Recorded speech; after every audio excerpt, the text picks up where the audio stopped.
Hello everyone, welcome back to Shakuntalam classes. So guys, our today's topic is Transfer of Property Act. So in this video, we will discuss only the introduction to this act, like we will only discuss the basic things of this act, like the preamble and the object of this act, scope of this act and the nature of this act. Okay, only the basic things. So let's start with the video.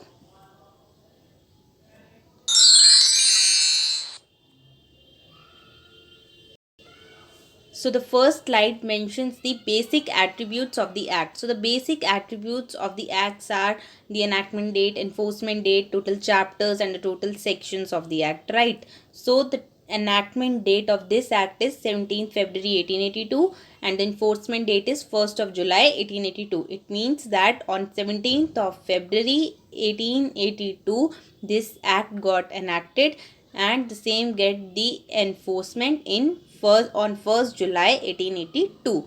The total chapters in this act are 8 and the total sections in this act are 137. Okay, so moving to the next slide. So the next slide says the preamble of the act. An act to define and amend the law relating to the transfer of property by the act of the parties. So this act, the TPA Act, deals with the transfers of the property. So a transfer of the property can be taken up by two methods. The first method is by the act of the parties and the second method is by the operation of the law. But the TPA Act deals only with the first method, that is by the act of the parties only and not by the operation of the law, as it is written in the second point. The provisions of the Transfer of Property Act 1882 have no application in a case where a transfer of property takes place by operation of law. As would appear from the preamble of the Act, the same applies only to the transfer by the act of the parties. Okay, so moving to the next slide. So the next slide talks about the nature of this act. So whether this act is exhaustive in nature or not. So the TPA Act is not exhaustive in nature. It means that the act is not a complete act. It is not a complete code. Okay. As you can see the preamble of the act, it neither uses the word consolidate nor the word exhaustive, which means that the TPA Act is not a complete code. It only defines, ये सिर्फ define करता है and it only amends, modify करता है the existing laws of the Transfer of Property Acts. Okay. It is not giving any new consolidated law. कोई new consolidated law नहीं दे रहा है, but it only defines and amends the already existing laws. Next point. Therefore, where any case is not covered by this act, the help could be taken from the principles of English law, that is justice, equity and good conscience, which means as the TPA Act is not a complete code, so if any case which is not covered by the TPA Act, the reference could be made to the help could be taken from the principles of the English laws, that is the principles of equity, justice and good conscience. Next point. And also the complete procedure of the transfer of property requires the help from the Indian Registration Act and Indian Contract Act 1872. So I would like to give an example in this context. There is section 3. The section 3 of this act talks about the definition clause. It is the interpretation clause, so it contains a definition of immovable property. So that definition under TPA Act says that immovable property does not include standing timber, growing crops or grass. It only says that the immovable property means the immovable property does not include standing timber, growing crops or grass. So obviously this is not a complete, you can say it is not a complete definition. Okay, so help has to be taken from any other act. So that is why it has been said that it is not a complete code and help has to be taken from any other act. And for this definition, immovable properties definition, we have referred the definition mentioned under General Clauses Act. The definition of immovable property under section 3 clause 25 of the General Clauses Act 1897 has to be referred. Okay, So this definition, when we will study the section 3 interpretation clause, we will study this definition in detail. Okay, for now this is enough. Okay, so moving to the next slide.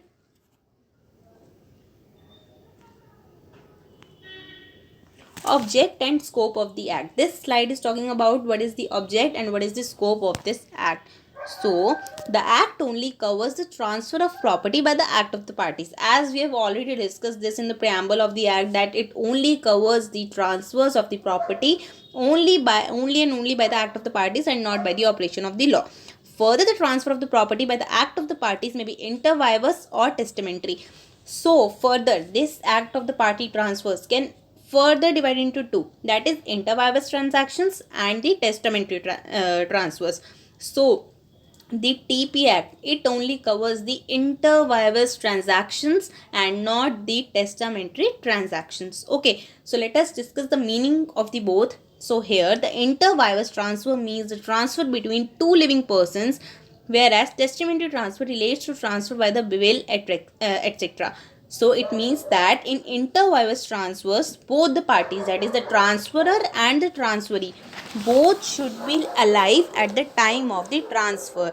But in the testamentary transfers, the one party, the either of the party, the transferor, maybe he is dead. Okay, he is not alive.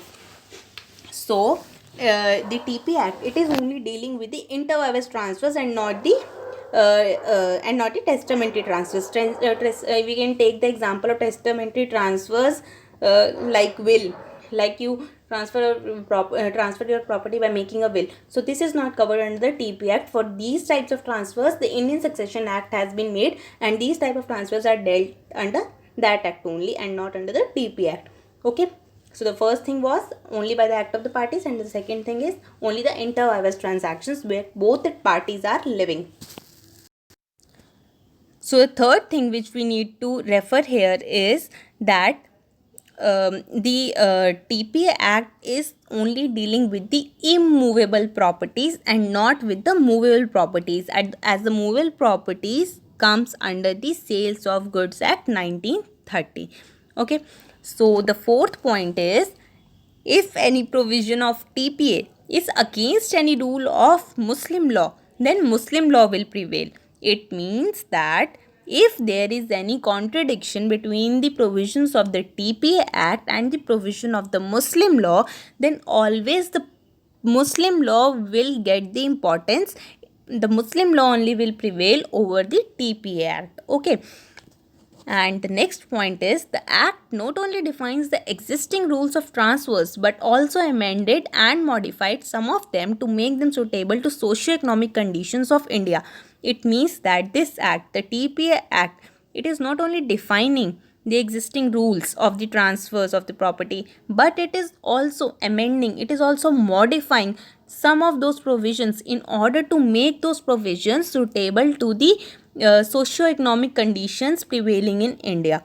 Okay, so this was the object and scope of the act. So with this slide, we come to the end of the video.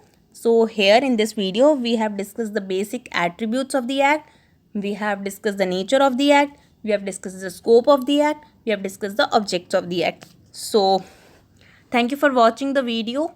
Guys, please like, share and comment upon the video if you liked it. And the book which you can refer for this video is Avtar Singh, and also I have referred some internet sources. So thank you. In the next video, we will be dealing with section 3, interpretation clause, immovable property definition, and also the some other main definitions, that is attestation, notice and instrument, and obviously the immovable property definition. So till then, you can watch this video and refer your respective books. I have referred Avtar Singh, and you can refer as per your choice. Thank you. We'll meet in the next video. Thank you, guys.